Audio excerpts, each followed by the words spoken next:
Hi, I'm Nicholeen Peck, and I teach all over the world about parenting, good communication, and strong family relationships. And I discuss these topics through the lens of the principle self-government. In this video, I'm going to be talking about how to reach an unreachable child.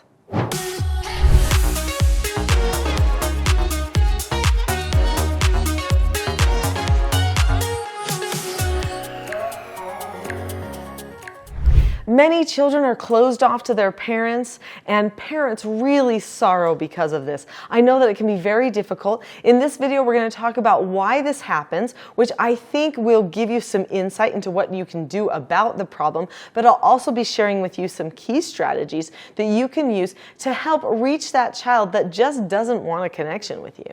So there are many reasons that a person might decide, I'm done with you, mom and dad. I'm putting up a wall. You don't get to touch me. Sure, I'm going to live in your same house. I'm going to, take your food and let you pay for my sports and my phone and whatever else I have, but I'm not going to open up to you. When a child is behaving in that way, they are oftentimes trying to protect themselves or control something. So we have to think, well, who or what are they trying to control? Well, maybe parents. Maybe they're trying to control what parents know and don't know because they don't want to take responsibility for certain things. That could be a reason that a person puts up a wall. Another reason that a person might decide to disconnect or put up an emotional wall or something with their parents or anyone for that matter is they might feel vulnerable. Like they might feel in danger or fearful, and they might feel like they need to protect themselves. So there are different types of parenting. I have multiple videos on this channel where I talk about different parenting styles and forms, what's better than others, and how to switch your parenting style if you need it. So be sure to get help there. But if you are engaged in bully, fear-based type parenting, or hands-off, more modern, progressive, permissive type parenting, or a combination of those two things, your child could feel manipulated a lot. And because of that, they're not sure if they can trust your authority as a parent to lead them. So instead, they start wanting to lead themselves. Now, this is a very lonely place. They aren't happy when they're disconnecting from you. You've got to remember that. They may want to do it. They may feel like they have to do it. They are not happy. You can bring that into the light and expose that as you have key conversations with your child. But just remember that. And also remember, you might have to apologize for some things that you have done in the past because you didn't know what you didn't know. You don't know maybe that there is a more effective style of parenting. Well, there is. There is a way where you can discuss matters and have the hearts connected together all at the same time. You don't need to feel disconnected to fix problems with behaviors. I think that's a myth that needs to be broken up in our society. People feel like they have to be mean or angry to correct their children. Who invented that? It's just simply not true. We're going to talk about some of these key conversations that you can have with your children and some other things that you can do to reach that unreachable child.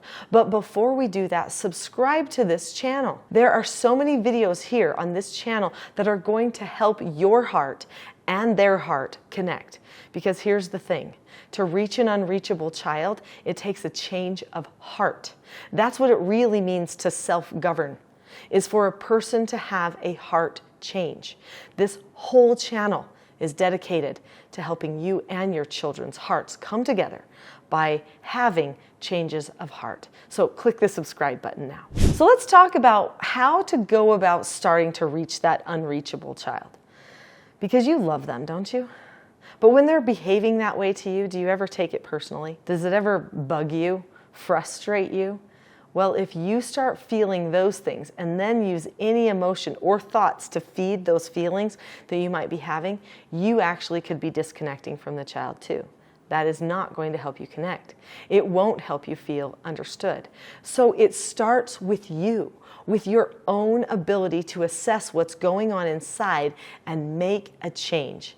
Now, I know some people could think, well, but they're so mean to me. They're so rude. I mean, what? I'm just supposed to be non-human and not feel anything? No, you might feel something. You might feel sadness.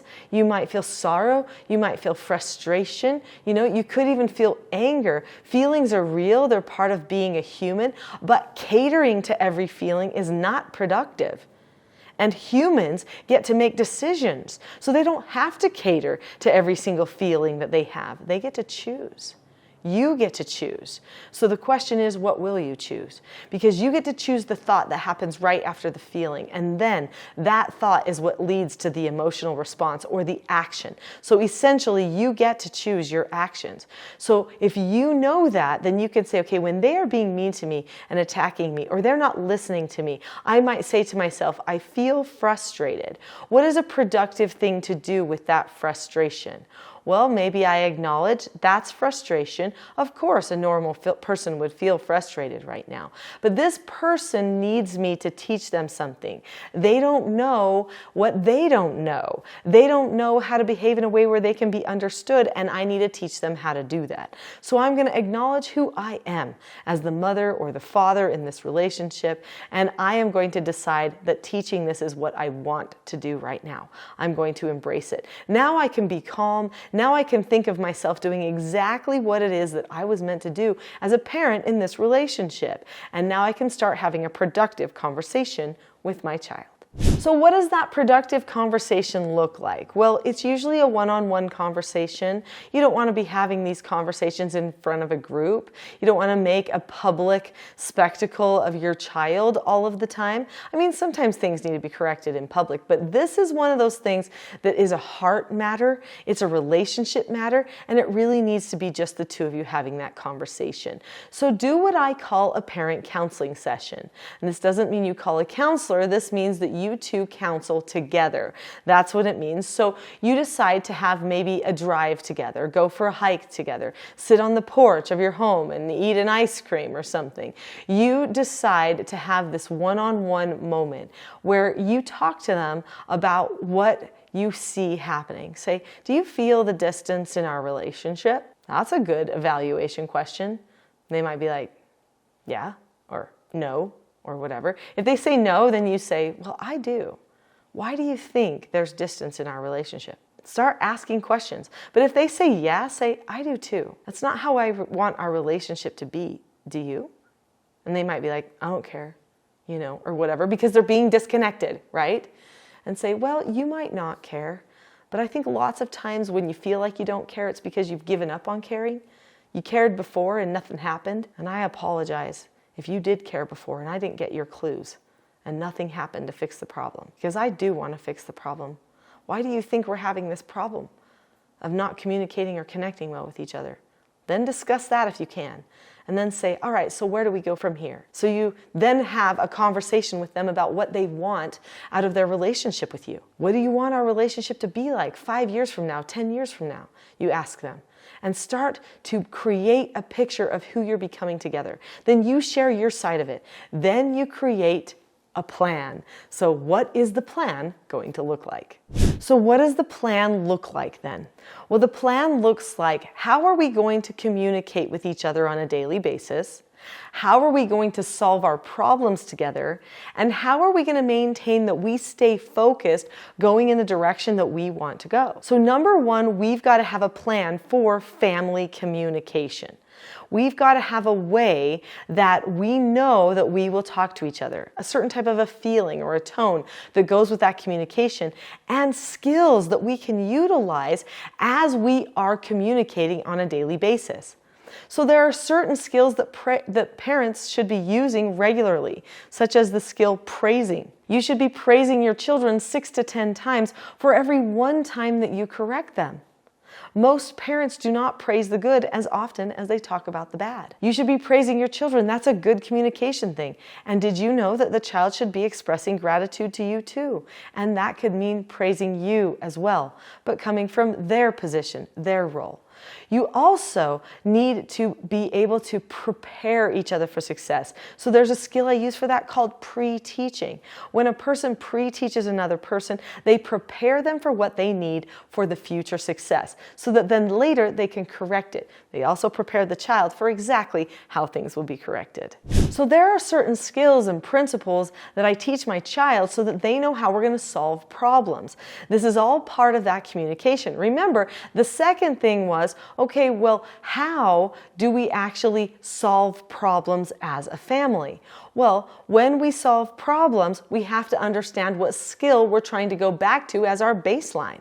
So there are 4 basic skills that I teach my children right off the bat. Whether they're a foster child coming into my home for therapeutic treatment care, or whether they're one of my own children, they are going to learn these 4 basic skills first thing. And by the way, they are skills for all ages of children and adults for that matter, because these are just adult problem-solving skills. These 4 basic skills are following instructions, accepting no answers and criticism, accepting consequences, and disagreeing appropriately. When a person learns these 4 basic skills, that takes care of 99% of their behavioral problems. All of those 4 basic skills involve weaving the tone element calmness into the interaction. They are super powerful. So I teach my child the skills that they need, as well as the skills that I will use to correct the problem. So now remember, our third element in helping to reach that unreachable child and that plan that we're putting together for them is to make sure that we have a way to hold ourselves accountable. In our family, we have meetings. These meetings are times where we get together to see on how we are doing at our relationships and our communications, and see if we need to make any new plans or fix any problems that we didn't see in the future. 2 key meetings, now we have 3 of them, but these 2 are the ones I want to focus on today that your child should like. They are family meetings and individual mentor meetings. Both of these meetings are times to check upon the relationships. In the family meeting, we are going to talk about the family bond and how that's doing, and some of the problems that are associated with the family, such as dish nights or contention, and how we're going to handle that in the family. But the mentor meeting is all about the individual child. It's about their heart, their connection to each person, and what their needs are. This meeting is a time for parents to discuss the concerns their child has, and to see, as you talk about your relationship, if there are any ways that you can continually improve it. So you're going to discuss many things, relationships and concerns just being a few of the things that are discussed in that meeting. But for this video, those are the ones I wanted to bring out most. So you start with that parent counseling session to discuss the relationship, even apologizing for where you've gone wrong in the past, and then make a plan. As part of your plan, you're going to say, now how are we going to follow up? And you will determine a certain time and place that you will always have these key meetings. It is possible to reach that unreachable child. Sometimes it takes time. So probably some of the last bits of advice that I could give you are be patient. Don't think that it's going to happen immediately. In fact, a heart change oftentimes takes months, sometimes it can even take years. But I've noticed with the foster children that have come to my home that are very hard-hearted and they're putting up walls, they actually feel like they don't know if it's safe to connect just yet. They want to test you a little bit to see if you'll stick with the plan, even if they don't. They want to see if you'll still be filled with calmness and love, even if they don't. Now, if you want more help in creating that, I have more help for you. I've got a whole channel here, but one video that I recommend you go see next is the video called How to Create a United Family. In that video, there is a free gift that I give to help you with your calmness, but also in that video, it talks more about some of the skills that you will want to be using to create that environment where your child learns self-government.